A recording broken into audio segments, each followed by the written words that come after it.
강원도 설악산 깊은 골짜기, 눈보라가 세상을 집어삼키고 있었습니다. 그 속에서 5살 동자승 하나가 낡은 수레를 끌고 있었습니다. 수레 안에는 병든 비구니 스님이 누워 계셨습니다. 그때 거대한 호랑이 한 마리가 길을 막았습니다. 다친 다리 그리고 배 밑에 웅크린 새끼들. 하지만 이 어린 동자승은 두려워하지 않았습니다. 오히려 다가가 호랑이의 상처를 어루만졌고 상구는 고개를 숙였습니다. 수레 안의 비구니는 깨달았습니다. 이 아이는 범상치 않은 존재라는 것을, 그리고 자신이 12해 동안 끔찍한 착각 속에 살아왔다는 것을, 자신을 죽였다고 믿었던 그 생명이 지금 자신을 살리고 있다는 진실을. 그 아이는 어떻게 눈보라 속을 혼자 올라왔을까요? 그리고 호랑이조차 고개 숙이게 만든 것은 무엇이었을까요? 이제 이 놀랍고 기적 같은 이야기가 시작됩니다. 강원도 오대산 자락 해발 1200m 고지에 자리한 정멸암은 구름보다 높은 곳에 있었다. 천년 묵은 전나무들이 하늘을 찌를 듯 솟아있는 깊은 골짜기를 지나 가파른 돌계단을 오르고 또 올라야 겨우 닿을 수 있는 곳이었다. 사시사철 안개가 피어올라 암자를 감싸고 돌았고 겨울이 오면 세상과의 연결은 완전히 끊겼다. 첫눈이 내리기 시작하면 이듬해 봄까지 사람의 발길이 닿지 않는 고요만이 지배하는 영역이었다. 그 고요 속에서 한 비구니가 요사체 방 한구석에 웅크리고 앉아 있었다. 법명은 묘연 속세의 나이로는 33이었다. 회색빛 승복을 걸친 그녀의 몸은 앙상했고 얼굴은 핏기 없이 창백했다. 손등에는 푸른 핏줄이 도드라져 보였고 뼈마디가 앙상하게 드러난 손가락은 가늘게 떨리고 있었다. 방 안의 공기는 바깥보다 더 차가웠다. 아궁이에는 불기가 꺼진 지 오래였고 벽 틈으로 스며드는 바람이 문풍지를 파르르 떨게 만들었다. 묘연은 무릎 위에 놓인 낡은 사진 한 장을 내려다보고 있었다. 색이 바래 누렇게 변한 사진 속에는 흰 가운을 입은 젊은 여자가 환하게 웃고 있었다. 21살 의대를 갓 졸업하고 수련이가 되던 해의 사진이었다. 그 사진 속의 여자는 지금의 묘연과는 전혀 다른 사람처럼 보였다. 눈빛에 생기가 넘쳤고 미래에 대한 희망으로 가득했던 얼굴이었다. 묘연은 사진을 쓰다듬다가 조심스럽게 접어 승복 안주머니 깊숙이 넣었다. 12해 전 그날 이후로 그녀는 단 한 번도 그 사진을 버리지 못했다. 그것은 참회의 증거이자 동시에 끝없는 자책의 증표였다. 창밖으로 눈발이 흩날리기 시작했다. 올해도 어김없이 겨울이 찾아온 것이었다. 묘연은 창가로 다가가려 했지만 다리에 힘이 풀려 중심을 잃었다. 벽을 짚고 간신히 균형을 잡았으나 온몸에서 식은 땀이 흘러내렸다. 3달 전부터 시작된 증세였다. 처음에는 어지러움 정도였는데 점점 심해져서 이제는 제대로 걷는 것조차 힘들어졌다. 해각 스님은 마음의 병이 몸으로 번진 것이라 했고 정심 스님은 기운이 허한 탓이니 잘 먹고 쉬라 했지만 묘연은 알고 있었다. 이것은 병이 아니라 벌이었다. 12해 동안 자신을 갉아먹은 죄책감이 마침내 육신까지 잠식해버린 것이라고. 묘연은 다시 이불 속으로 기어들어갔다. 차가운 이불 속에서 몸을 웅크리자 12해 전 그날의 기억이 파도처럼 밀려왔다. 그날도 이렇게 눈이 내렸다. 수련의 첫 해 겨울, 응급실 당직을 서던 밤이었다. 자정이 넘어 임산부 한 명이 실려왔다. 진통이 심한데 출혈까지 있었고 아이의 심음이 불안정했다. 당직 전문의는 다른 응급 환자를 보고 있었고 묘연은 혼자 판단해야 했다. 제왕절개를 해야 하는지 조금 더 지켜봐야 하는지. 그녀는 떨리는 손으로 초음파를 다시 확인했다. 교과서대로라면 아직 수술까지는 아닌 것 같았다. 조금만 더 기다려보자고, 전문의가 오시면 판단을 받자고 생각했다. 하지만 10분 후 산모의 혈압이 급격히 떨어지기 시작했다. 묘연은 황급히 도움을 요청했고 전문의가 달려왔지만 이미 상황은 급박해져 있었다. 응급 제왕절개가 시작되었고 아이는 겨우 꺼내졌지만 울음소리를 내지 않았다. 신생아 중환자실로 옮겨졌다는 말을 마지막으로 묘연은 그 아이의 소식을 듣지 못했다. 그리고 며칠 후 산모가 폐혈증으로 사망했다는 소식을 들었다. 아기도 살지 못했다고 했다. 묘연의 세계가 무너졌다. 자신이 조금만 더 빨리 판단했더라면, 조금만 더 용기를 냈더라면, 그 산모와 아기를 살릴 수 있었을 것이라는 생각이 머리를 떠나지 않았다. 병원에서는 수련이에게 흔히 있는 일이라며 위로했고, 어떤 선배는 의사라면 누구나 겪는 일이라고 말했지만, 묘연에게 그것은 위로가 아니라 형벌이었다. 두 생명이 자신의 우유부단함 때문에 죽었다는 사실은 그녀를 짓눌렀다. 그날 이후 묘연은 더 이상 환자를 볼 수 없었다. 청진기를 손에 쥐면 손이 떨렸고 응급실 문을 열면 그날의 기억이 되살아나 숨을 쉴 수 없었다. 결국 그녀는 수련을 포기했고 부모님의 만류를 뿌리치고 산으로 들어왔다. 참회하기 위해서, 그리고 스스로를 가두기 위해서. 묘연은 이불 속에서 몸을 더욱 움츠렸다. 밖에서는 눈발이 점점 거세지고 있었고 바람이 처마 끝에 달린 풍경을 울렸다. 댕그랑 댕그랑, 그 소리는 마치 죽은 이들이 그녀를 부르는 소리 같았다. 묘연은 눈을 감았다. 이대로 잠들어 깨어나지 않는다면 얼마나 좋을까. 그렇다면 이 끝없는 자책에서 벗어날 수 있을 텐데. 하지만 잠은 오지 않았고 고통은 끝나지 않았다. 그녀는 그저 어둠 속에서 눈을 뜬 채로 천장의 나무결을 바라보며 시간이 흐르기만을 기다렸다. 방문이 조심스럽게 열렸다. 해각 스님이 들어와 묘연의 이마에 손을 얹었다. 열은 없었지만 살같은 얼음장처럼 차가웠다. 묘연아, 이러다 정말 큰일 난다. 아래 마을에 내려가서 의원이라도 봐야 하지 않겠느냐? 묘연은 고개를 저었다. 괜찮습니다, 스승님. 그냥 조금 피곤할 뿐입니다. 쉬면 나아질 겁니다. 해각 스님은 한숨을 쉬었다. 내 몸의 병은 약으로 고칠 수 있어도 내 마음의 병은 내가 스스로 놓아야 낫는다. 언제까지 그 짐을 지고 갈 테냐? 이미 12해가 흘렀다. 묘연은 대답하지 않았다. 놓으라고 해서 놓을 수 있다면 진작에 놓았을 것이었다. 그 짐은 그녀 존재의 일부가 되어버렸고 그것을 내려놓는 것은 자신을 버리는 일처럼 느껴졌다. 해각 스님은 더 이상 말하지 않고 조용히 방을 나갔다. 다시 고요만이 찾아왔다. 묘연은 창밖을 바라보았다. 눈은 점점 더 굵어지고 있었고 세상은 하얗게 지워지고 있었다. 마치 모든 것이 사라지기를 바라는 것처럼. 사흘 밤낮을 눈이 내렸다. 정멸암은 완전히 고립되었고 암자로 오르는 길은 허리춤까지 쌓인 눈으로 막혀버렸다. 정심 스님이 눈을 치우려 했지만 치우는 족족 다시 쌓여 소용이 없었다. 장작은 떨어져 가고 있었고 식량도 바닥이 보이기 시작했다. 해각 스님은 걱정스러운 얼굴로 하늘을 올려다보았다. 이번 겨울은 유난히 눈이 많이 오는구나. 부처님께서 무언가 뜻이 있으신 게 아닐까? 묘연은 요사체에서 나오지 못한 채 누워만 있었다. 기력이 점점 떨어져서 이제는 일어나 앉는 것조차 힘들었다.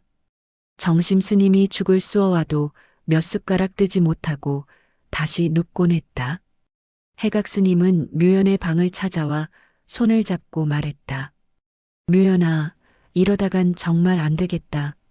눈이 그치면 무슨 수를 써서라도 너를 마을로 데려가야겠다. 묘연은 힘없이 웃었다.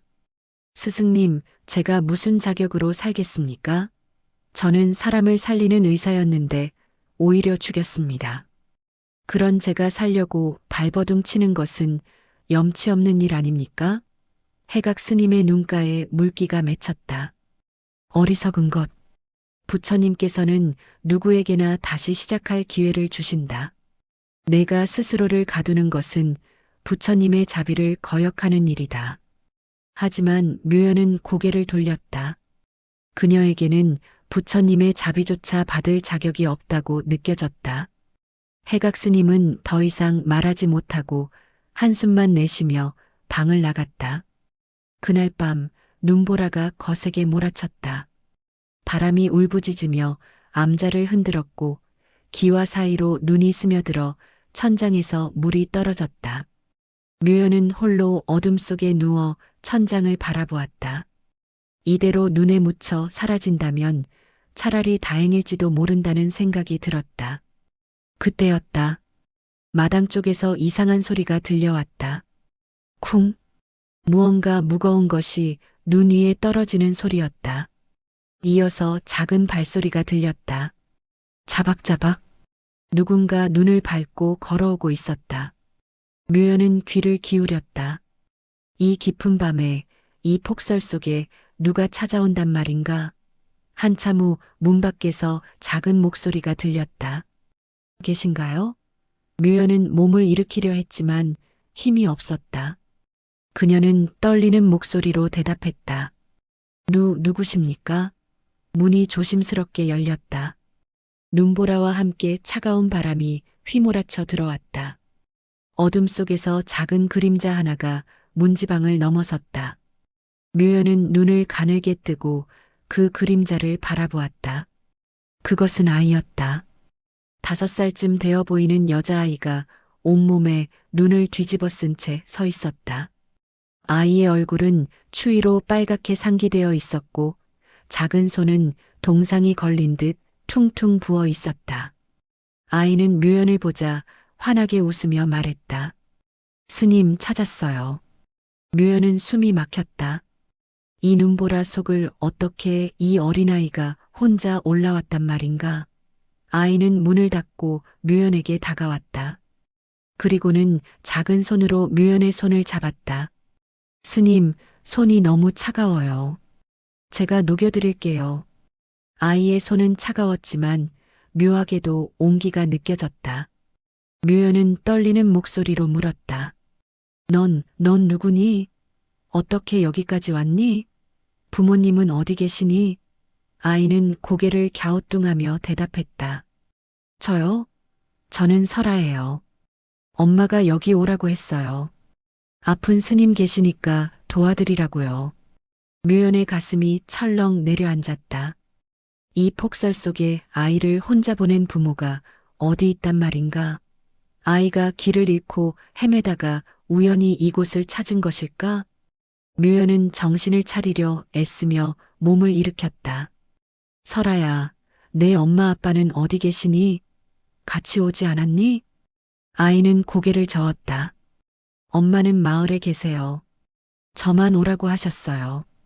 스님이 많이 아프시니까 설아가 가서 도와드리라고요. 묘연은 혼란스러웠다.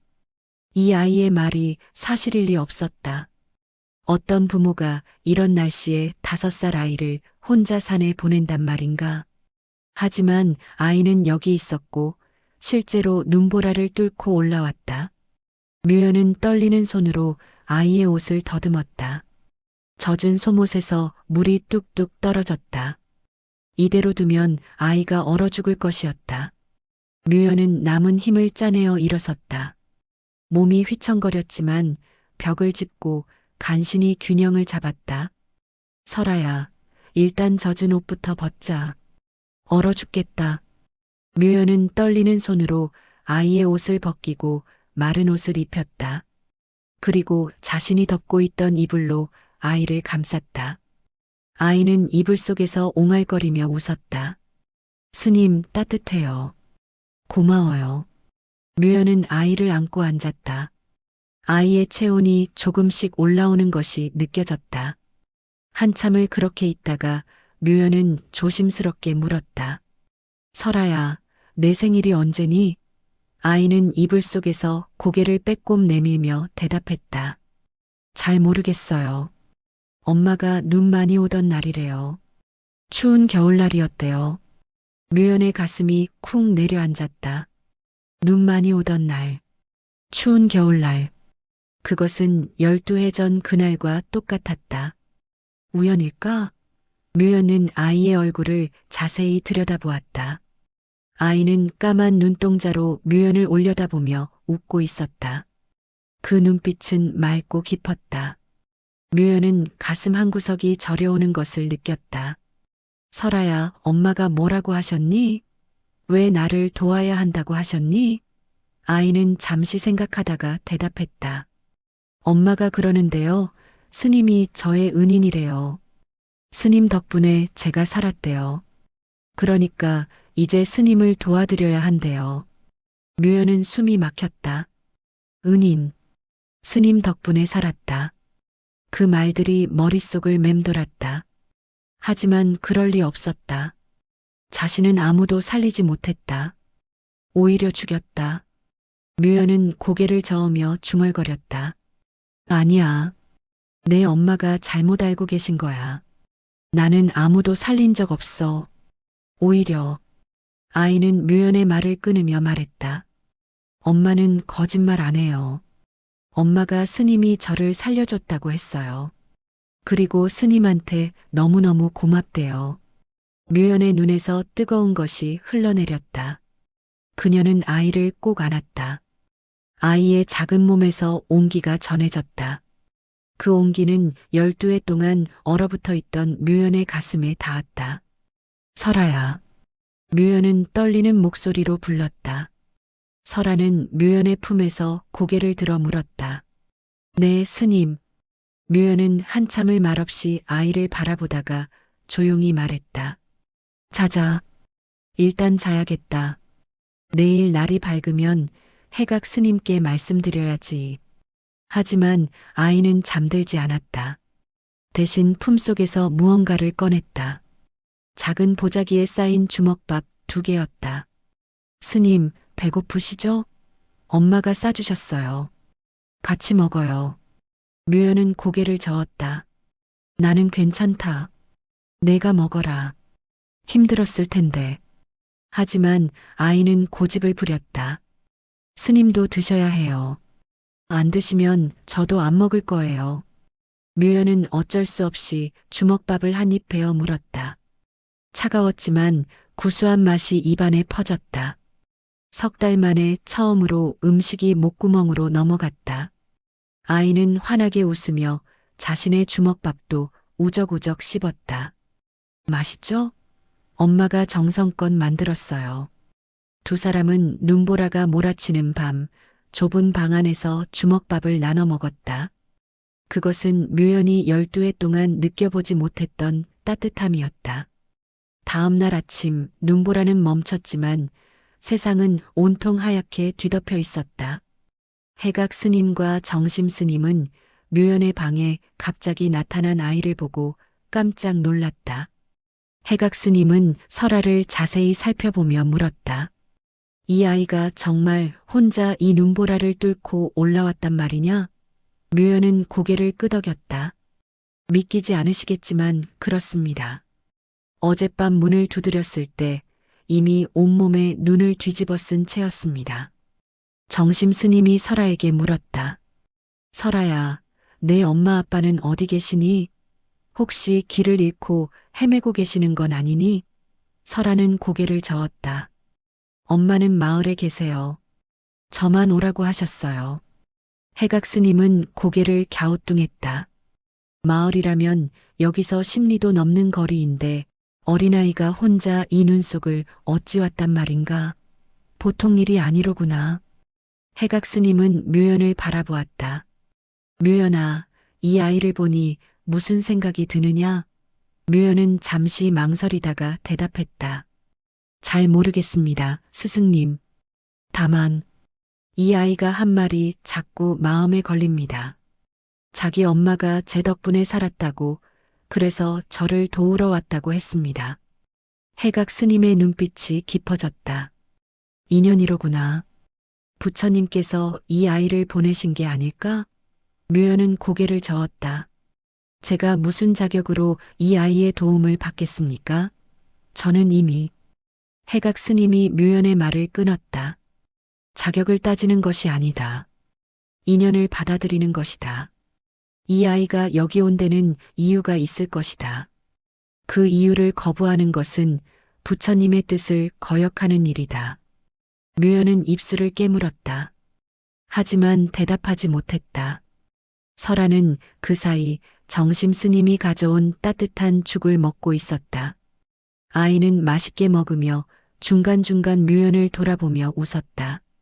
사흘이 지났다. 설아는 정멸함에 머물며 묘연을 돌보기 시작했다.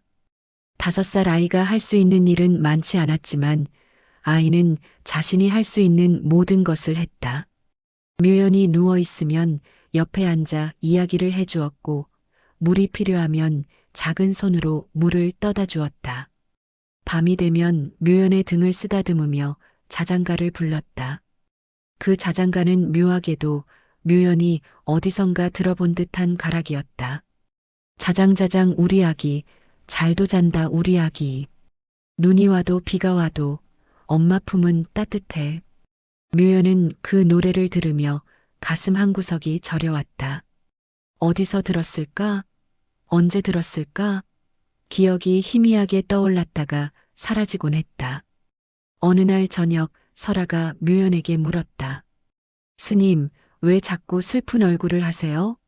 묘연은 대답하지 못했다. 설아는 묘연의 손을 잡으며 말했다. 엄마가 그러는데요. 슬픈 일이 있으면 이야기하는 게 좋대요. 마음속에 담아두면 더 아프대요. 묘연은 한참을 망설이다가 조심스럽게 입을 열었다. 설아야, 스님이 나쁜 일을 했단다. 아주 나쁜 일을. 설아는 고개를 갸우뚱했다. 무슨 나쁜 일이요? 묘연은 떨리는 목소리로 말했다. 스님이 사람을 죽였어. 살려야 했는데 못 살렸어. 그래서 그 사람이 죽었단다. 설아는 잠시 묘연을 바라보다가 말했다. 스님이 일부러 그랬어요? 묘연은 고개를 저었다. 아니, 일부러는 아니야. 하지만 내가 더 잘했다면, 더 용기를 냈다면 살릴 수 있었어. 설아는 고개를 끄덕이며 말했다. 그럼 스님이 최선을 다한 거예요. 일부러 나쁜 짓을 한 게 아니잖아요. 묘연은 눈물이 차올랐다. 하지만 최선을 다했어도 사람이 죽었어. 그게 내 잘못이야. 설아는 묘연의 눈물을 작은 손으로 닦아주며 말했다. 엄마가 그러는데요. 사람은 누구나 실수를 한대요. 중요한 건 그 실수를 붙잡고 있는 게 아니라 다시 일어서는 거래요. 묘연은 설아를 안았다. 아이의 작은 몸에서 따뜻함이 전해졌다. 12해 동안 얼어붙어 있던 그녀의 가슴이 조금씩 녹아내리는 것 같았다. 며칠 후 묘연의 상태가 급격히 나빠졌다. 열이 오르기 시작했고 기침이 멈추지 않았다. 해각 스님은 심각한 표정으로 말했다. 이러다간 큰일이다. 눈이 좀 녹으면 무슨 수를 써서라도 마을로 내려가야 한다. 의원에게 약이라도 받아야 할 것이다. 하지만 눈은 녹지 않았다. 오히려 다시 눈이 내리기 시작했다. 해각 스님과 정심 스님은 불안한 표정으로 하늘을 바라보았다. 이대로라면 봄까지 기다려야 할지도 몰랐다. 그때까지 묘연이 버틸 수 있을까? 그날 밤 설아가 묘연의 곁에 앉아 있었다. 묘연은 열에 들떠 헛소리를 중얼거리고 있었다. 미안해요. 정말 미안해요. 제가 살렸어야 했는데. 설아는 묘연의 이마에 젖은 수건을 얹어주며 조용히 말했다. 스님 괜찮아요. 저 여기 있어요. 스님 혼자 아니에요. 묘연은 흐릿한 눈으로 설아를 바라보았다. 설아야, 미안하구나. 내가 이 먼 곳까지 왔는데 나는 아무것도 해줄 수 없어. 오히려 내가 나를 돌봐야 하잖니. 설아는 웃으며 말했다. 아니에요. 저는 스님을 돕고 싶어서 왔어요. 엄마가 그러는데 도움을 주는 것도 기쁨이지만 도움을 받는 것도 기쁨이래요. 스님이 저한테 도움을 받아주셔서 저도 기뻐요. 류연은 눈물을 흘렸다. 아이의 순수한 마음이 그녀의 얼어붙은 가슴을 녹였다. 다음 날 아침 눈이 잠시 멈췄다. 해각 스님은 정심 스님과 상의 끝에 결정을 내렸다. 지게를 준비하자. 류연을 업고라도 마을로 내려가야 한다. 하지만 정심 스님은 고개를 저었다. 제 힘으로는 무리입니다. 길이 너무 험하고 눈이 깊습니다. 설령 내려간다 해도 중간에 탈이 날 것입니다. 두 스님이 난감해하고 있을 때 설아가 나타났다. 아이는 마당에 놓인 낡은 수레를 가리키며 말했다. 저것 쓰면 되지 않을까요? 해각 스님은 고개를 저었다. 저건 장작을 나르던 수레인데 사람을 태우기엔. 게다가 누가 끈단 말이냐? 설아는 환하게 웃으며 말했다. 제가 끌게요. 두 스님은 어이없다는 표정으로 아이를 바라보았다. 5살 아이가 어른을 태운 수레를 어떻게 끈단 말인가? 하지만 설아는 진지했다.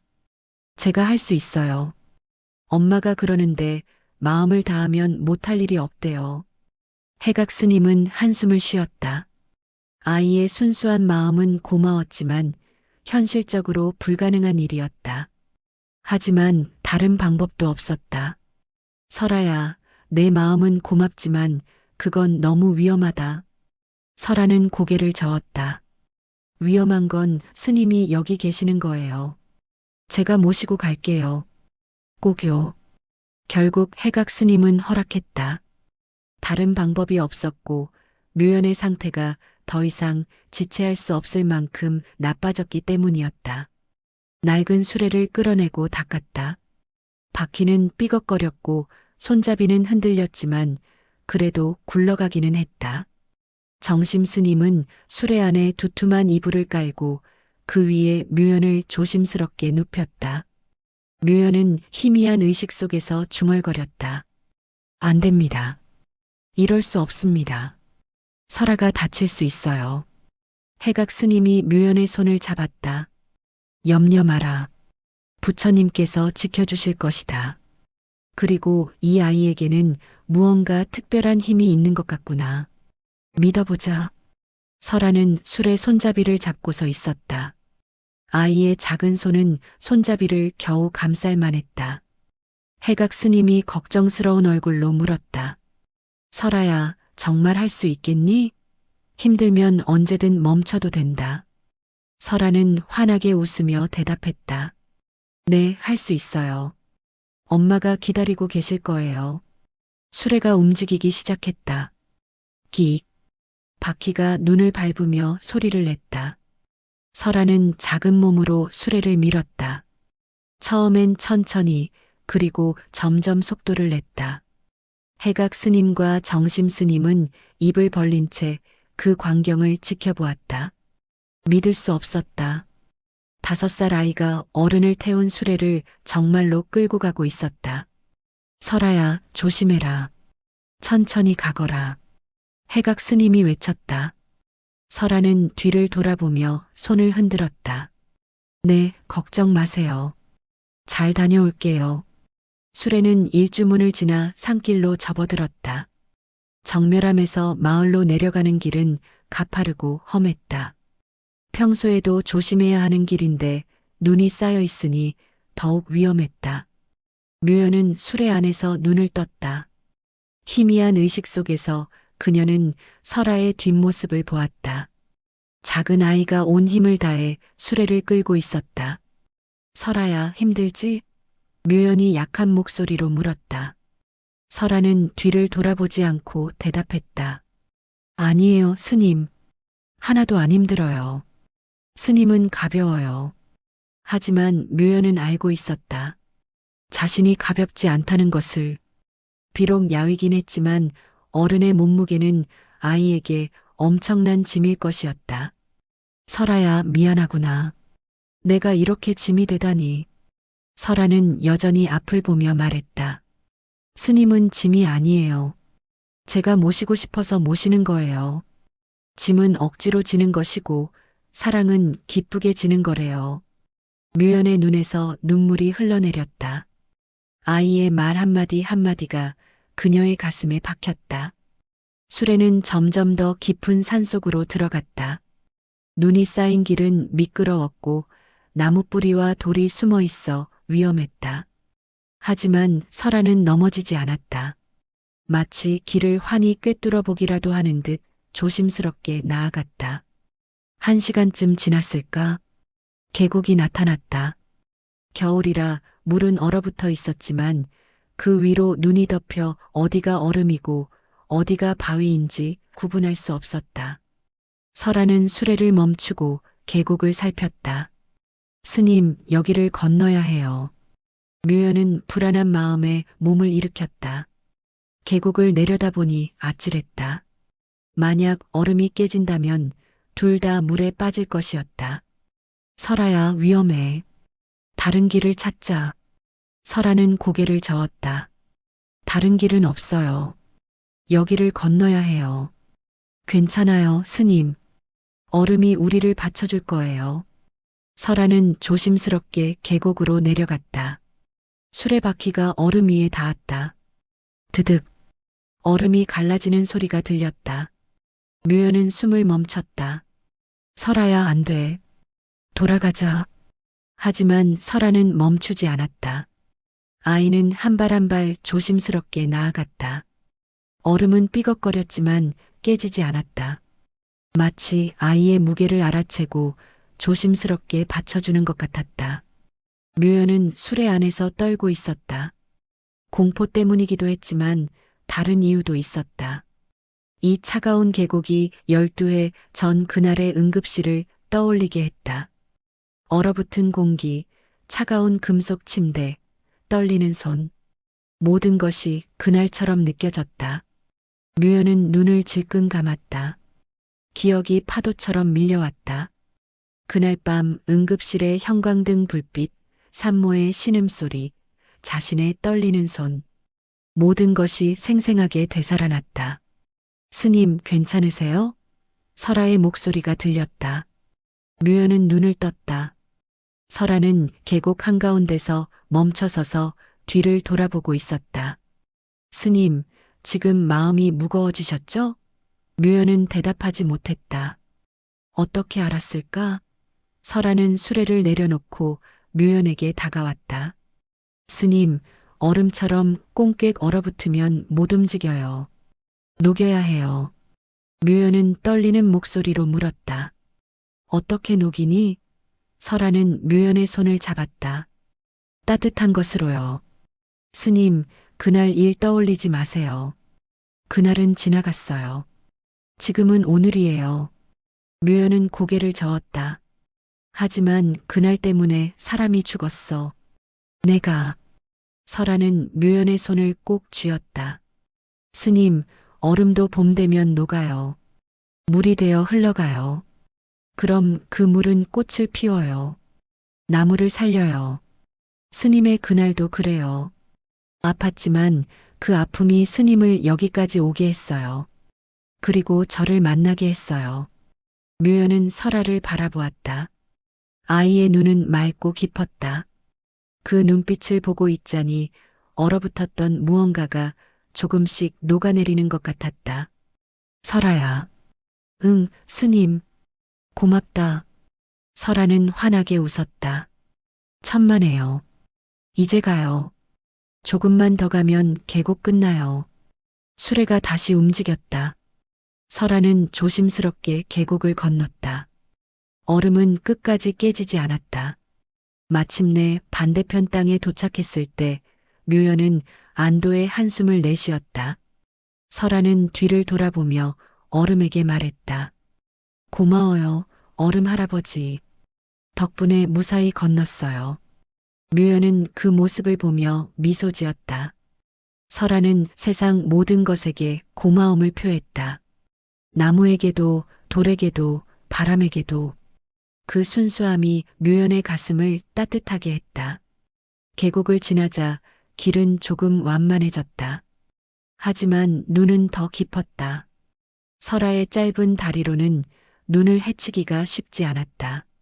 아이는 한 발 한 발 힘겹게 나아갔다. 묘연은 수레 안에서 아이를 바라보았다. 설아의 작은 어깨가 떨리고 있었다. 힘들 것이었다. 하지만 아이는 멈추지 않았다. 설아야, 잠깐 쉬자. 묘연이 말했다. 설아는 고개를 저었다. 괜찮아요. 조금만 더 가면 평평한 길 나와요. 그럼 쉬울 거예요. 묘연은 가슴이 아팠다. 이 어린아이가 자신 때문에 이렇게 고생하고 있다는 사실이 견딜 수 없었다. 설아야, 미안해. 정말 미안해. 설아는 대답 대신 노래를 부르기 시작했다. 자장자장 우리 아기, 잘도 잔다 우리 아기. 그 자장가였다. 묘연이 어디선가 들었던 그 노래. 묘연은 귀를 기울였다. 그 가락이 점점 선명해지면서 기억의 조각들이 떠올랐다. 12해 전 그 산모도 이 노래를 불렀다. 진통 중에 배를 쓰다듬으며 작은 목소리로. 묘연은 숨이 막혔다. 설아야. 응? 그 노래. 어디서 배웠니? 설아는 걸음을 멈추지 않고 대답했다. 엄마가 가르쳐 줬어요. 엄마가 제일 좋아하는 노래래요. 저를 뱃속에 있을 때부터 불러줬대요. 묘연의 가슴이 쿵 내려앉았다. 뱃속에 있을 때부터. 그렇다면 이 아이는 정말. 하지만 그럴 리 없었다. 그 아기는 죽었다. 분명히 죽었다고 들었다. 묘연은 혼란스러웠다. 하지만 설아는 아무렇지 않게 노래를 계속 불렀다. 그 노래는 눈 덮인 산길에 울려 퍼지며 묘연의 얼어붙은 기억들을 하나씩 녹여내고 있었다. 해가 중천에 올랐다. 눈 덮인 산은 햇빛을 받아 눈부시게 빛났다. 설아는 쉬지 않고 수레를 끌었다. 작은 몸에서 김이 모락모락 피어올랐다. 묘연은 수레 안에서 아이를 바라보며 마음이 무거웠다. 자신 때문에 저 어린아이가 고생하고 있다는 사실이 견딜 수 없었다. 설아야, 정말 괜찮니? 힘들면 말해. 설아는 고개를 끄덕이며 대답했다. 네, 괜찮아요. 스님은 가벼우니까요. 하지만 묘연은 알고 있었다. 자신이 가볍지 않다는 것을. 그리고 무거운 것은 몸무게만이 아니라는 것도. 그녀의 마음속에 쌓인 죄책감, 후회, 자책. 그것들이 진짜 무게였다. 1시간쯤 더 갔을까? 앞쪽에서 이상한 소리가 들렸다. 으르렁. 낮고 깊은 소리였다. 설아는 수레를 멈췄다. 묘연은 몸을 일으켜 앞을 바라보았다. 그리고 숨이 멎었다. 길 한가운데 호랑이 한 마리가 있었다. 거대한 몸집에 황금빛 털을 가진 호랑이였다. 하지만 뭔가 이상했다. 호랑이는 엎드려 있었고 한쪽 앞다리에서 피가 흐르고 있었다. 덫에 걸렸는지 다리가 심하게 다쳐 있었다. 그리고 호랑이의 배 밑에는 작은 것들이 웅크리고 있었다. 새끼들이었다. 3마리의 새끼 호랑이가 어미의 배에 붙어 젖을 먹으려 하고 있었다. 설아야, 위험해. 뒤로 가자. 묘연이 떨리는 목소리로 말했다. 하지만 설아는 수레를 내려놓고 천천히 호랑이에게 다가갔다. 설아야, 안 돼. 묘연이 외쳤지만 아이는 멈추지 않았다. 호랑이는 설아를 보자 으르렁거렸다. 날카로운 이빨을 드러냈다. 하지만 일어서지 못했다. 다친 다리 때문에 움직일 수 없었던 것이다. 설아는 호랑이 앞에서 멈춰서서 조용히 말했다. 아파요? 다리 많이 다쳤네요. 호랑이는 경계의 눈빛으로 설아를 바라보았다. 설아는 천천히 손을 뻗어 호랑이의 머리를 쓰다듬었다. 괜찮아요. 제가 도와줄게요. 묘연은 숨을 죽이고 그 장면을 지켜보았다. 믿을 수 없었다. 5살 아이가 야생 호랑이를 쓰다듬고 있었다. 그런데 더 놀라운 일이 벌어졌다. 호랑이가 조용해진 것이었다. 으르렁거림을 멈추고 설아의 손길을 받아들였다. 설아는 호랑이의 다친 다리를 살폈다. 덫이 깊이 박혀 있었고 피가 많이 흘러 눈이 붉게 물들어 있었다. 설아는 조심스럽게 덫을 풀려 했지만 아이의 힘으로는 어려웠다. 스님, 도와주세요. 설아가 묘연을 돌아보며 말했다. 묘연은 망설였다. 호랑이가 공격할 수도 있었다. 하지만 설아의 눈빛을 보자 거부할 수 없었다. 묘연은 떨리는 다리로 수레에서 내렸다. 오랜만에 서니 다리에 힘이 없어 휘청거렸다. 하지만 설아를 향해 한 걸음 나아갔다. 묘연은 호랑이 앞에 무릎을 꿇었다. 호랑이는 묘연을 경계의 눈으로 바라보았다.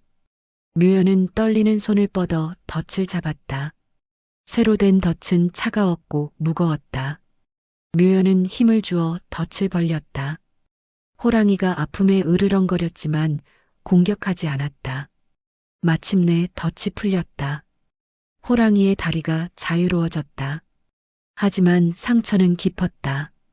뼈가 보일 정도로 살이 찢어져 있었고 피가 계속 흘렀다. 설아가 말했다. 스님, 이거 싸매주세요.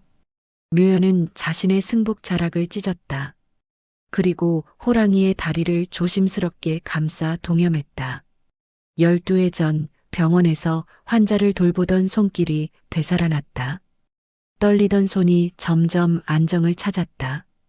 묘연은 정성스럽게 상처를 싸맸다. 호랑이는 조용히 그 손길을 받아들였다. 마침내 상처 치료가 끝났다. 묘연은 호랑이의 눈을 바라보았다. 호랑이도 묘연을 바라보았다. 그 눈빛에는 감사함이 담겨 있었다. 호랑이가 몸을 일으켰다. 다친 다리를 조금 절뚝거렸지만 걸을 수는 있었다. 호랑이는 새끼들을 돌아보았다. 새끼들은 겁에 질려 떨고 있었다. 호랑이는 새끼들을 하자주며 안심시켰다. 그리고 묘연과 설아를 향해 고개를 숙였다. 마치 감사의 인사를 하는 것 같았다. 설아가 환하게 웃으며 말했다. 천만에요, 호랑이 엄마. 새끼들 잘 키우세요. 호랑이는 새끼들을 이끌고 숲속으로 사라졌다. 묘연과 설아는 그 모습을 지켜보았다. 잠시 후 숲이 다시 고요해졌다. 설아가 묘연을 올려다보며 말했다. 스님 잘하셨어요. 묘연은 자신의 손을 내려다보았다. 떨림이 멈춰 있었다. 12해 만에 처음으로 누군가를 치료했다. 비록 사람이 아니라 짐승이었지만 설아가 묘연의 손을 잡았다. 스님 따뜻해요. 아까보다 훨씬 따뜻해요. 묘연은 설아를 안았다. 눈물이 흘러내렸다. 설아야 고마워. 내가 아니었으면 나는 평생 이렇게 못했을 거야. 설아는 묘연의 등을 토닥였다. 스님 봤죠? 스님은 할 수 있어요. 아픈 것 고칠 수 있어요. 묘연은 고개를 끄덕였다.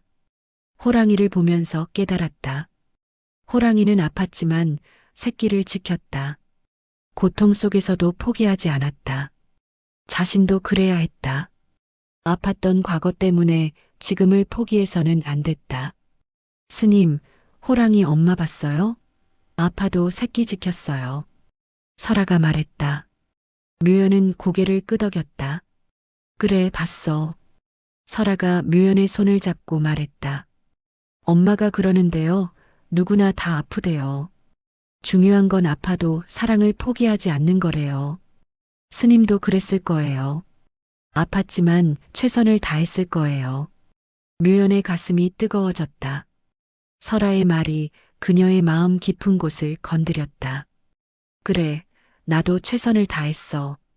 비록 결과가 좋지 않았지만 나는 최선을 다했어. 두 사람은 다시 수레로 돌아왔다. 묘연은 수레에 올라타며 말했다. 설아야, 이제 조금 가벼워진 것 같니?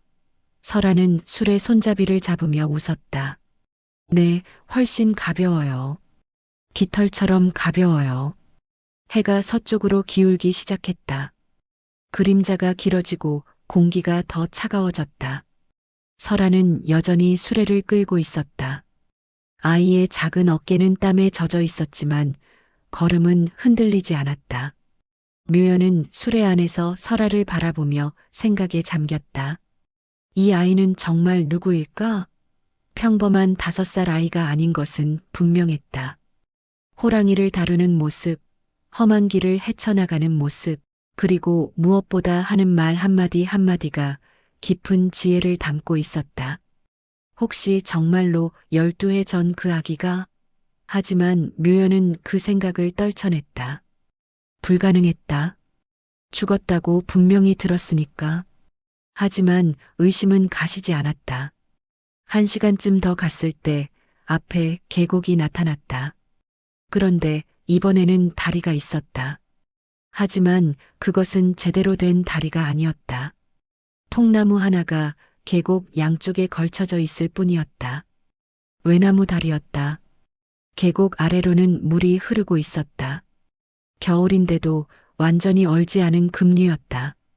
만약 떨어진다면 살아날 가능성은 없었다. 설아는 다리 앞에서 수레를 멈췄다. 묘연은 몸을 일으켜 다리를 내려다보았다. 아찔했다. 설아야, 이건 너무 위험해. 다른 길을 찾자. 설아는 고개를 저었다. 다른 길은 돌아가는 길이에요. 한나절은 더 걸려요. 스님이 그때까지 버틸 수 있을까요? 묘연은 대답하지 못했다. 실제로 그녀는 한계에 다다르고 있었다. 열이 더 올랐고 기침이 심해졌다. 한나절을 더 가다간 정말로 큰일이 날 것 같았다. 설아가 말했다. 제가 조심히 건널게요. 스님은 눈 감고 계세요. 묘연은 고개를 저었다. 안 돼, 설아야. 내가 다치면 어떡하니? 설아는 환하게 웃으며 말했다. 안 다쳐요. 왜냐하면 저는 떨어지지 않을 거니까요. 설아는 수레를 밀어 다리 위로 올렸다. 묘연의 심장이 쿵쾅거렸다. 수레바퀴가 통나무 위에 올라갔다. 바퀴는 통나무보다 넓었다. 상식적으로는 균형을 잡을 수 없었다. 하지만 신기하게도 수레는 기울지 않았다. 설아가 한 걸음 한 걸음 앞으로 나아갔다. 통나무는 흔들렸지만 설아는 흔들리지 않았다. 묘연은 숨을 죽이고 지켜보았다. 아이의 발이 통나무를 밟을 때마다 통나무가 삐걱거렸다. 계곡 아래에서는 물소리가 천둥처럼 울려 퍼졌다. 설아야, 조심해. 묘연이 떨리는 목소리로 말했다. 설아는 대답 대신 노래를 부르기 시작했다. 한 걸음, 두 걸음 조심조심, 무서워도 괜찮아. 앞만 보면 돼, 뒤는 보지 마. 건너편에 봄이 있어. 그 노래를 들으며 묘연은 문득 깨달았다. 이 외나무 다리는 자신의 인생과 같았다. 좁고 위태로웠다. 한 발만 잘못 디디면 추락할 것 같았다. 하지만 설아의 말처럼 앞만 보고 나아가면 건널 수 있었다. 묘연은 뒤를 돌아보았다. 지금까지 살아온 삶이 보였다. 12해 동안 그녀는 과거만 바라보며 살았다. 그날의 실수, 그날의 후회. 그것만 붙잡고 있었다. 앞은 보지 못했다. 미래는 생각하지 못했다. 그래서 한 걸음도 나아가지 못했다. 설아의 목소리가 들렸다. 스님, 앞을 보세요. 뒤를 보면 떨어져요. 묘연은 고개를 돌려 앞을 바라보았다. 건너편에 마을이 보였다. 저곳에 가면 치료를 받을 수 있었다. 살 수 있었다. 다시 시작할 수 있었다. 설아는 계속 앞으로 나아갔다. 통나무 중간쯤 왔을 때 갑자기 바람이 불었다. 휘잉. 강한 바람이 계곡을 타고 올라왔다. 통나무가 심하게 흔들렸다. 수레가 한쪽으로 기울었다. 묘연은 비명을 지를 뻔했다. 설아야. 하지만 설아는 당황하지 않았다. 오히려 바람이 부는 쪽으로 몸을 기울였다. 그러자 신기하게도 수레가 다시 균형을 잡았다. 설아가 웃으며 말했다. 스님, 바람이 불면 바람과 함께 춤춰야 해요. 버티면 쓰러지지만 함께 흔들리면 안 쓰러져요. 묘연은 그 말에 또 한 번 깨달았다. 인생도 그랬다. 고통이 올 때 버티려고만 하면 부러졌다. 함께 흔들리며 받아들여야 했다. 슬픔을 인정하고 아픔을 받아들이고 그러면서도 앞으로 나아가야 했다. 설아는 마침내 다리를 건넜다. 반대편 땅에 발을 디뎠을 때 묘연은 안도의 한숨을 내쉬었다. 설아는 뒤를 돌아보며 다리에게 말했다. 고마워요, 나무 할아버지. 덕분에 무사히 건넜어요. 묘연은 미소 지었다. 설아는 정말 모든 것에게 고마워했다. 그 순수한 마음이 세상을 움직이는 것 같았다. 설아가 묘연에게 물었다. 스님, 무섭지 않으셨어요? 묘연은 고개를 끄덕였다. 무서웠어. 하지만 내가 있어서 견딜 수 있었어. 설아는 환하게 웃었다. 저도요. 스님이 있어서 안 무서웠어요. 해가 지기 시작했다. 산 그림자가 길게 드리워지고 하늘이 붉게 물들었다. 설아는 여전히 수레를 끌고 있었다. 아이의 걸음이 조금씩 느려지고 있었다. 아무리 신비로운 힘이 있다 해도 5살 아이의 체력에는 한계가 있었다. 묘연은 그것을 알아챘다. 설아야, 쉬자. 내가 너무 힘들겠다. 설아는 고개를 저었다. 괜찮아요. 조금만 더 가면 숲이 끝나요. 그럼 평지예요. 하지만 설아의 목소리에는 피곤함이 묻어났다. 묘연은 가슴이 아팠다. 자신 때문에 이 어린아이가 고생하고 있었다. 그때 하늘이 어두워지기 시작했다. 구름이 몰려오고 있었다. 그리고 눈발이 흩날리기 시작했다. 처음에는 가볍게, 그러다 점점 굵어졌다. 설아는 눈을 맞으며 수레를 끌었다. 시야가 흐려지기 시작했다. 앞이 보이지 않았다. 설아야, 이건 위험해. 잠시 쉬었다 가자. 설아는 수레를 큰 나무 아래로 끌고 갔다. 가지가 눈을 조금 막아주었다. 설아는 수레를 내려놓고 묘연 옆에 앉았다. 두 사람은 이불을 덮고 눈보라를 피했다. 바람이 거세게 불었다. 나무가 흔들리며 소리를 냈다. 설아는 묘연의 품에 안겨 떨고 있었다. 차가웠다. 묘연은 설아를 꼭 안았다.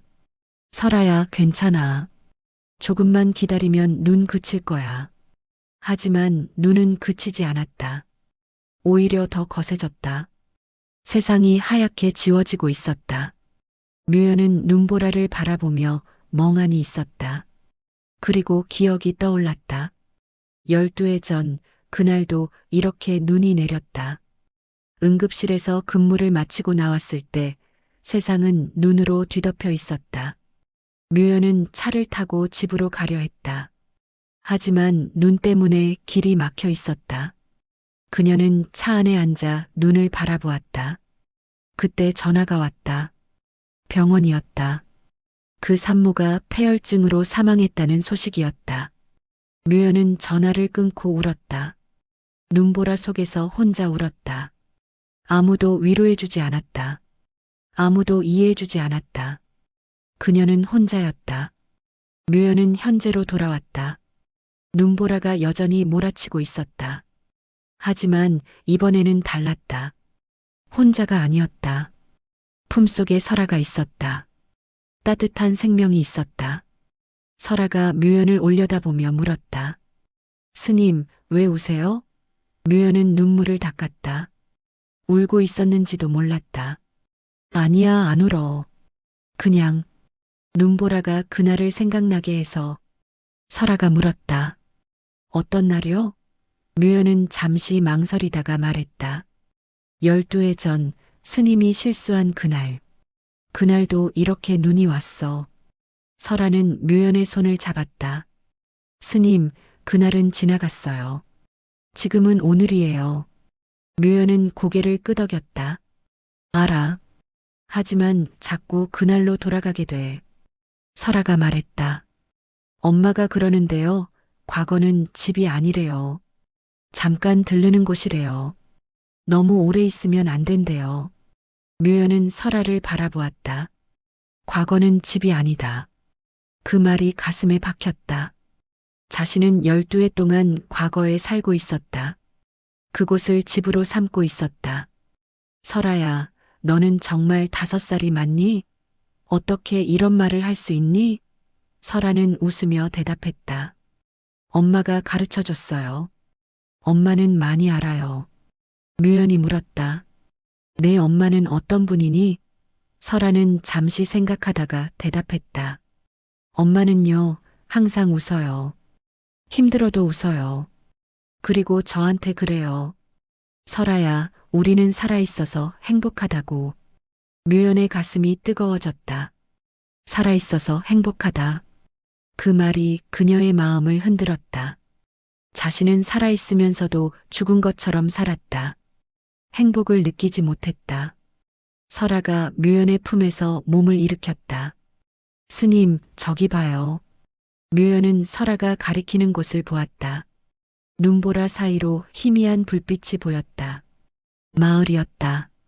드디어 마을에 가까워진 것이었다. 설아가 말했다. 스님, 조금만 더 가면 돼요. 힘내요. 묘연은 고개를 끄덕였다. 설아는 다시 수레 손잡이를 잡았다. 눈보라 속에서 수레가 다시 움직이기 시작했다. 묘연은 수레 안에서 설아의 뒷모습을 바라보았다. 작은 아이가 눈보라를 뚫고 나아가고 있었다. 그 모습이 묘연에게 용기를 주었다. 자신도 저렇게 나아가야 했다. 눈보라 같은 과거를 뚫고 나아가야 했다. 1시간쯤 더 갔을 때 눈보라가 조금 잦아들었다. 앞이 보이기 시작했다. 마을이 가까워졌다. 집들의 불빛이 보였고 연기가 피어오르고 있었다. 설아가 외쳤다. 스님 다 왔어요. 묘연은 눈물을 흘렸다. 감사의 눈물이었다. 설아에게 그리고 자신을 여기까지 데려온 모든 것들에게 감사했다. 마을 입구에 도착했을 때 마을 사람 몇 명이 나와 있었다. 눈보라 속에서 누군가 오는 것을 본 것이었다. 사람들은 수레를 끄는 어린아이와 수레에 누운 비구니를 보고 놀라움을 감추지 못했다. 저건 사람이야, 아이야? 5살도 안 된 것 같은데 어떻게 저 수레를? 한 아주머니가 달려와 설아를 안았다. 아이고, 이 어린 것이 어찌 이런 일을. 얼어 죽을 뻔했겠구나. 설아는 웃으며 말했다. 괜찮아요. 저희 스님 좀 도와주세요. 많이 아프세요. 사람들이 달려와 묘연을 수레에서 내렸다. 묘연은 의식이 희미했다. 하지만 마지막 힘을 다해 설아를 찾았다. 설아야. 설아가 묘연의 손을 잡았다. 네, 스님. 여기 있어요. 묘연은 미소 지었다. 고맙다. 정말 고맙다. 그리고 의식을 잃었다. 묘연은 따뜻한 방에서 눈을 떴다. 천장이 낯설었다. 여기가 어디지? 그녀는 몸을 일으키려 했지만 힘이 없었다. 옆에서 목소리가 들렸다. 깨어나셨군요. 묘연은 고개를 돌렸다. 중년의 남자가 앉아 있었다. 흰 가운을 입고 있었다. 의사였다. 여기가 어디죠? 묘연이 물었다. 마을 의원입니다. 사흘 전에 실려오셨어요. 고열과 폐렴이 심했습니다. 하지만 이제 고비는 넘겼어요. 묘연은 안도의 한숨을 내쉬었다. 그리고 문득 생각났다. 설아는요? 설아는 어디 있어요? 의사가 미소 지었다.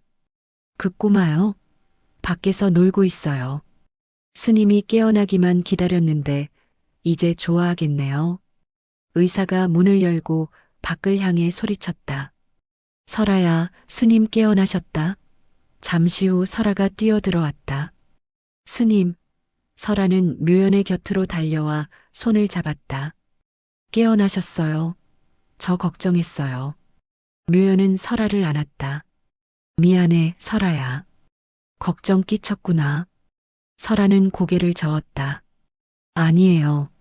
스님 나으셔서 기뻐요. 의사가 말했다. 정말 대단한 아이예요. 사흘 밤낮 스님 곁을 지켰어요. 밥도 제대로 안 먹고. 묘연은 설아를 바라보았다. 설아의 눈 밑에는 다크서클이 졌고 얼굴은 야위어 있었다. 설아야, 내가 밥을 안 먹었구나. 어서 가서 먹어라. 설아는 고개를 저었다. 스님이랑 같이 먹을래요. 의사가 웃으며 말했다. 그럼 제가 죽을 가져오죠. 둘이 같이 드세요. 잠시 후 의사는 따뜻한 죽 2그릇을 가져왔다. 묘연과 설아는 나란히 앉아 죽을 먹었다. 오랜만에 먹는 따뜻한 음식이었다. 묘연은 한 숟가락 한 숟가락 천천히 먹으며 설아를 바라보았다. 설아는 맛있게 먹으며 중간중간 묘연을 보며 웃었다. 묘연은 가슴이 따뜻해졌다. 죽을 다 먹고 나서 의사가 물었다. 스님, 이제 좀 어떠세요? 묘연은 고개를 끄덕였다. 많이 좋아졌습니다. 감사합니다. 의사가 말했다. 천만에요. 의사로서 당연한 일이죠. 그런데, 스님, 혹시 저 기억하세요? 묘연은 의사를 자세히 바라보았다. 낯익은 얼굴이었다. 어디서 본 것 같은데. 의사가 미소 지었다. 대학병원 응급의학과 기억 안 나세요? 저 김민석입니다. 묘연의 눈이 커졌다. 김민석? 그는 묘연과 같은 해에 수련이가 된 동기였다. 민석 선배. 김민석이 웃으며 말했다. 오랜만이네요. 12년 만인가? 어떻게 지냈어요? 묘연은 대답하지 못했다. 어떻게 지냈냐고? 지옥 같았다고 말할 수 있을까? 김민석이 조심스럽게 말했다. 그때 일 때문에 많이 힘들었죠? 저도 들었어요. 수련 그만두고 산으로 들어갔다고. 묘연은 고개를 숙였다. 죄송합니다. 도망쳤습니다. 김민석이 고개를 저었다. 도망 아니에요. 그냥 쉬는 시간이 필요했던 거죠. 묘연이 물었다. 선배는 그 후로 어떻게 지내셨어요? 김민석이 대답했다. 저는 응급의학과 전문에 마치고 여기 와서 작은 의원 열었어요. 대학병원은 너무 바빠서 여기서는 천천히 환자 볼 수 있어요. 묘연은 김민석을 바라보았다. 그는 편안해 보였다. 의사로서의 삶을 즐기고 있는 것 같았다. 선배, 저는 다시는 환자를 볼 수 없을 것 같아요. 김민석이 물었다. 왜요? 묘연은 떨리는 목소리로 말했다. 제가 사람을 죽였잖아요. 그 산모와 아기를. 김민석의 표정이 변했다. 스님, 잠깐만요. 무슨 말씀이세요? 묘연이 말했다. 제 판단 실수로 산모가 폐혈증으로 돌아가셨고 아기도 살지 못했어요. 김민석이 눈을 크게 떴다. 스님, 누가 그런 말을 했어요? 묘연은 혼란스러웠다. 병원에서 들었어요. 산모가 돌아가셨고 아기도. 김민석이 고개를 저었다. 아니에요. 산모 살았어요. 묘연의 세계가 멈췄다. 뭐라고요? 김민석이 말했다. 산모 폐혈증으로 위험했지만 살았어요. 중환자실에서 한 달 치료받고 퇴원했어요. 아기도 살았고요. 조산아로 태어나 신생아 중환자실에 있었지만 잘 자랐어요. 묘연은 숨을 쉴 수 없었다. 살았다고? 둘 다 살았다고? 하지만 저는 분명히. 김민석이 말했다. 아마 잘못 들으셨나 봐요. 아니면 누가 잘못 전달했거나. 산모 위험했던 건 맞아요. 하지만 결국 살아났어요. 스님 덕분에요. 묘연의 눈에서 눈물이 쏟아졌다. 살았다. 그들이 살았다. 자신은 12해 동안 죽였다고 믿었는데 사실은 살렸던 것이었다. 김민석이 묘연의 손을 잡았다. 스님, 그때 스님이 최선을 다한 거 저도 알아요. 전문의가 올 때까지 스님이 버텨줬어요. 그게 없었으면 정말로 산모 죽었을 거예요. 묘연은 울음을 터뜨렸다. 12해 동안 쌓였던 죄책감이 한꺼번에 무너져 내렸다. 묘연은 한참을 울었다. 설아는 묘연의 등을 쓰다듬어 주었다. 김민석은 조용히 자리를 떠났다. 방에는 묘연과 설아만 남았다. 묘연은 울음을 멈추고 설아를 바라보았다. 설아야, 들었니? 그들이 살았대. 내가 죽인 게 아니었어. 설아는 환하게 웃었다. 알아요. 엄마가 그랬어요. 스님이 저를 살렸다고. 묘연의 심장이 멈췄다. 너를 살렸다고? 설아가 고개를 끄덕였다. 네. 엄마가 저한테 말했어요. 스님이 엄마와 저를 살렸다고. 그때 스님이 최선을 다해서 우리가 살았다고. 묘연은 떨리는 손으로 설아의 얼굴을 어루만졌다. 너는 그때 그 악인이? 설아가 웃으며 대답했다. 네, 저예요. 묘연은 설아를 끌어안았다. 그리고 울었다. 기쁨의 눈물이었다. 자신이 죽였다고 믿었던 아기가 살아서 자신의 품에 안겨 있었다. 그리고 그 아이가 자신을 살렸다. 얼마나 놀라운 인연인가. 한참 후 묘연은 물었다. 내 엄마는 어디 계시니? 설아가 대답했다. 여기 마을에 계세요. 기다리고 계실 거예요. 묘연은 일어나려 했다. 만나고 싶었다. 그 산모를 만나고 싶었다. 하지만 몸에 힘이 없었다. 김민석이 들어와 말했다. 스님, 아직 무리하시면 안 돼요. 하루 이틀 더 쉬셔야 해요. 묘연은 고개를 저었다. 안 됩니다. 만나야 해요. 꼭 만나야 해요. 김민석이 한숨을 쉬었다. 알겠어요. 그럼 제가 모셔올게요. 잠시만 기다리세요. 김민석이 나갔다. 묘연은 설아의 손을 잡고 기다렸다. 가슴이 두근거렸다. 12해 만에 재회였다. 얼마나 기다렸던가. 1시간쯤 후 문이 열렸다. 중년의 여자가 들어왔다. 40 초반쯤 되어 보이는 여자였다. 얼굴에는 세월의 흔적이 있었지만 눈빛은 따뜻했다. 여자는 묘연을 보자 눈물을 흘렸다. 선생님, 묘연도 눈물을 흘렸다. 기억났다. 12해 전 그날 밤 응급실에 실려온 그 산모였다. 진통에 몸부림치면서도 배를 쓰다듬으며 자장가를 부르던 그 여자였다. 여자가 묘연에게 다가와 손을 잡았다. 선생님, 저 기억하세요? 묘연은 고개를 끄덕였다. 기억합니다. 어떻게 잊겠습니까? 여자가 말했다. 선생님 덕분에 저와 제 딸이 살았어요. 정말 감사합니다. 묘연은 고개를 저었다. 아니에요. 저는 잘못했어요. 더 빨리 판단했어야 했어요. 여자가 고개를 저었다. 아니에요. 선생님이 최선을 다하셨어요. 그날 밤 당직 전문의 선생님이 다른 응급환자 보고 계셨잖아요. 선생님이 혼자서 저를 돌봐주셨어요. 무서웠을 텐데. 수련의 첫 해였잖아요. 묘연은 눈물을 흘렸다. 저는 선생님과 아기가 돌아가셨다고 들었어요. 그래서 제가 죽인 줄 알았어요. 여자가 놀라며 말했다. 누가 그런 말을 했어요? 저 살았어요. 아기도 살았어요. 묘연은 고개를 저었다. 누가 잘못 전달했거나 제가 잘못 들었나 봐요. 저는 12해 동안 그렇게 믿고 살았어요.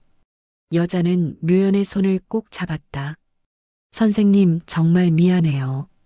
제가 퇴원하고 찾아뵙려 했는데 선생님이 병원 그만두셨다고 들었어요. 어디 계신지 몰라서 찾지 못했어요. 묘연은 고개를 저었다. 괜찮습니다. 이렇게라도 만나게 돼서 정말 기쁩니다. 여자가 설아를 불렀다. 설아야, 이리 와. 설아는 묘연의 곁에서 일어나 엄마에게 갔다. 여자는 설아를 안고 묘연에게 말했다. 이 아이가 선생님이 살려주신 아이예요. 조산으로 태어나서 1000g도 안 됐어요. 의사들이 살기 힘들 거라고 했어요. 하지만 살았어요. 건강하게 자랐어요. 선생님 덕분이에요. 묘연은 설아를 바라보았다. 그 작았던 아기가 이렇게 자라서 자신을 살렸다. 얼마나 놀라운 일인가. 여자가 말을 이었다. 설아가 4살 때부터 꿈을 꿨대요. 산에 아픈 스님이 계신다고. 그 스님을 도와줘야 한다고. 저는 처음엔 그냥 꿈이려니 했어요. 하지만 설아가 계속 말하더라고요. 그래서 이번 겨울에 산사를 찾아보라고 했어요. 묘연은 놀라움을 감추지 못했다. 그럼 설아가 혼자? 여자가 고개를 끄덕였다. 네. 제가 길을 가르쳐 줬어요. 하지만 그 눈보라 속을 어떻게 갔는지는 저도 몰라요. 부처님이 도와주셨나 봐요. 묘연은 설아를 바라보았다. 설아는 환하게 웃고 있었다. 묘연은 깨달았다. 설아는 자신이 받은 생명의 은혜를 갚으러 온 것이었다. 그리고 그 과정에서 묘연에게 진정한 용서와 치유를 선물한 것이었다. 묘연은 두 사람을 안았다. 감사합니다. 정말 감사합니다. 일주일이 지났다. 묘연은 완전히 회복되었다. 김민석의 치료 덕분이기도 했지만 무엇보다 마음이 치유되었기 때문이었다. 12해 동안 자신을 짓눌렀던 죄책감이 사라지자 몸도 건강해졌다. 이제 돌아갈 시간이었다. 정멸암으로 해각 스님과 정심 스님이 기다리는 곳으로. 설아의 엄마가 묘연에게 말했다. 선생님, 다시 의사하실 생각 없으세요? 묘연은 잠시 생각했다. 의사. 한때는 자신의 정체성이었던 그것. 하지만 이제는 확신할 수 없었다. 아직 잘 모르겠어요. 하지만 언젠가는 다시 사람들을 도울 수 있을 것 같아요. 여자가 미소 지었다. 천천히 생각하세요. 선생님은 이미 충분히 많은 사람들을 도왔어요. 김민석이 말했다. 스님, 여기서 저와 함께 일하시면 어때요? 상간 마을 사람들 많이 아픈데 의사가 부족해요. 묘연은 고개를 저었다. 고맙지만 아직은 산으로 돌아가야 할 것 같아요. 수행을 마저 해야 해요. 출발하는 날 아침 마을 사람들이 모여 묘연을 배웅했다. 설아가 수레를 끌고 왔다. 그 낡은 수레였다. 설아가 웃으며 말했다. 스님, 이번에는 제가 스님을 태워드릴게요. 묘연은 고개를 저었다. 아니야, 설아야. 이번에는 내가 걷겠어. 설아가 고개를 갸우뚱했다. 정말요? 산까지 먼데. 묘연은 미소 지었다. 괜찮아. 이제 걸을 수 있어. 그리고 이번에는 내가 너를 태우고 싶어. 설아의 눈이 커졌다. 정말요? 묘연은 고개를 끄덕였다. 내려올 때 내가 나를 살렸잖니. 이제 내가 너에게 보답할 차례야. 설아는 환하게 웃으며 수레에 올라탔다. 묘연은 수레 손잡이를 잡았다. 무겁지 않았다. 오히려 가벼웠다. 마음이 가벼워지니 모든 것이 가벼웠다. 묘연은 수레를 밀기 시작했다. 마을 사람들이 박수를 쳤다. 잘 가세요, 스님. 다시 오세요. 묘연은 손을 흔들며 마을을 떠났다. 산으로 가는 길은 여전히 험했다. 하지만 내려올 때와는 달랐다. 눈은 많이 녹아 있었고 봄 기운이 조금씩 느껴졌다. 묘연은 한 걸음 한 걸음 산을 올랐다. 힘들었지만 행복했다. 수레 위에 설아가 노래를 불렀다. 한 걸음 두 걸음 천천히, 무거워도 괜찮아. 뒤도 보고 앞도 보고 지금 여기가 좋아. 묘연은 미소 지었다. 설아는 정말 모든 것을 긍정적으로 받아들였다. 계곡을 지날 때 묘연은 잠시 멈췄다. 내려올 때 건넜던 그 계곡이었다. 얼음은 많이 녹아 물이 흐르고 있었다. 설아야, 여기 기억나니? 설아가 대답했다. 네, 얼음 할아버지 있던 곳이에요. 묘연은 계곡을 바라보며 생각했다. 얼어붙었던 것들이 녹아 흐르고 있었다. 자신의 마음처럼. 외나무 다리도 지났다. 이번에는 무섭지 않았다. 앞을 보고 걸었다. 과거를 돌아보지 않았다. 호랑이를 만났던 곳도 지났다. 호랑이는 보이지 않았지만 묘연은 그곳에서 잠시 멈춰 합장했다. 호랑이에게 감사했다. 그 만남이 자신에게 큰 깨달음을 주었다는 것을 알았으니까. 해가 질 무렵 정멸암에 도착했다. 해각 스님과 정심 스님이 마당에서 기다리고 있었다. 두 스님은 묘연을 보자 환하게 웃었다. 돌아왔구나. 묘연은 수레를 내려놓고 두 스님께 절했다. 걱정 끼쳐드려 죄송합니다. 해각 스님이 묘연을 일으켰다. 괜찮다. 살아 돌아온 것만으로도 감사하다.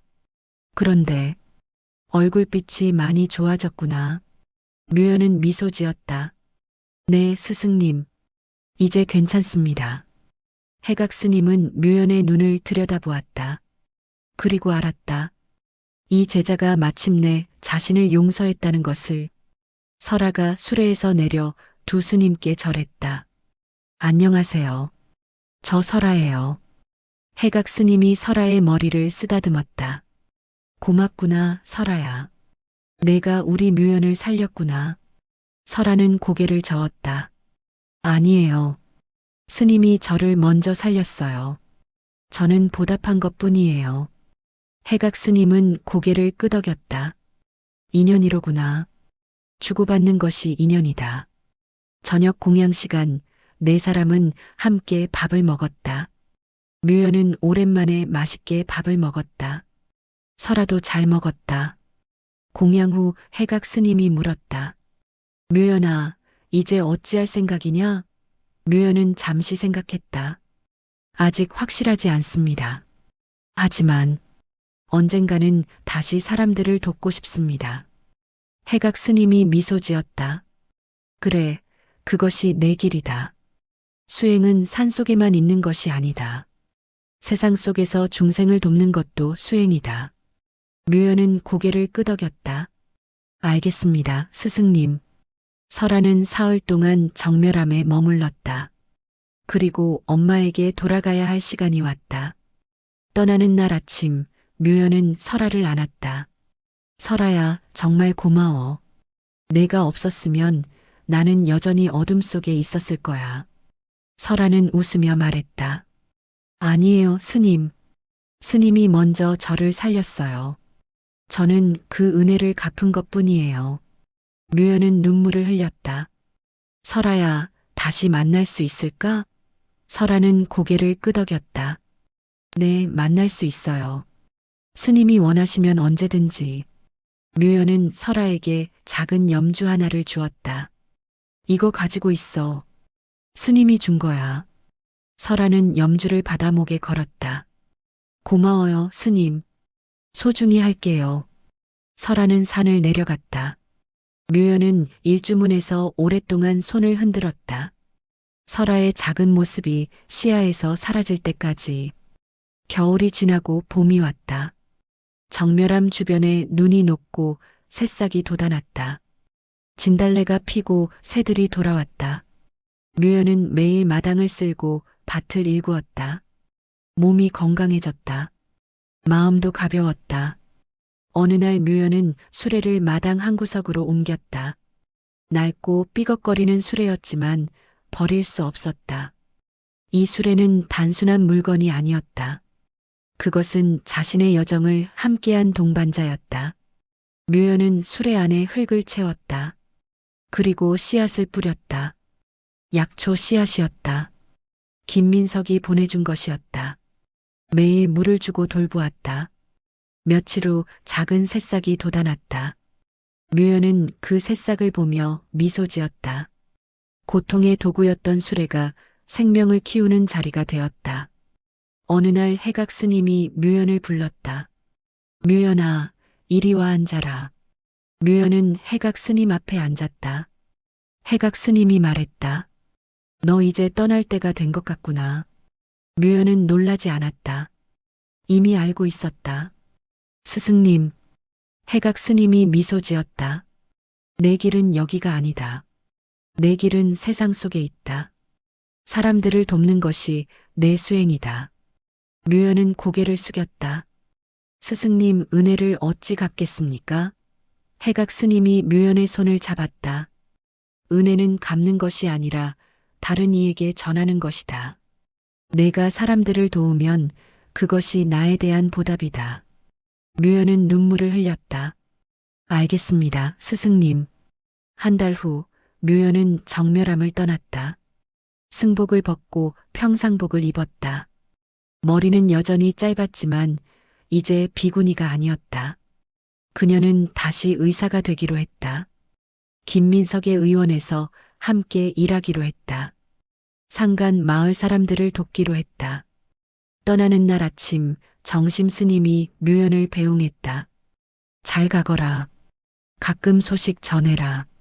묘연은 고개를 끄덕였다. 네, 꼭 그러겠습니다. 묘연은 산을 내려갔다. 설아와 함께 걸었던 그 길을. 하지만 이번에는 혼자였다.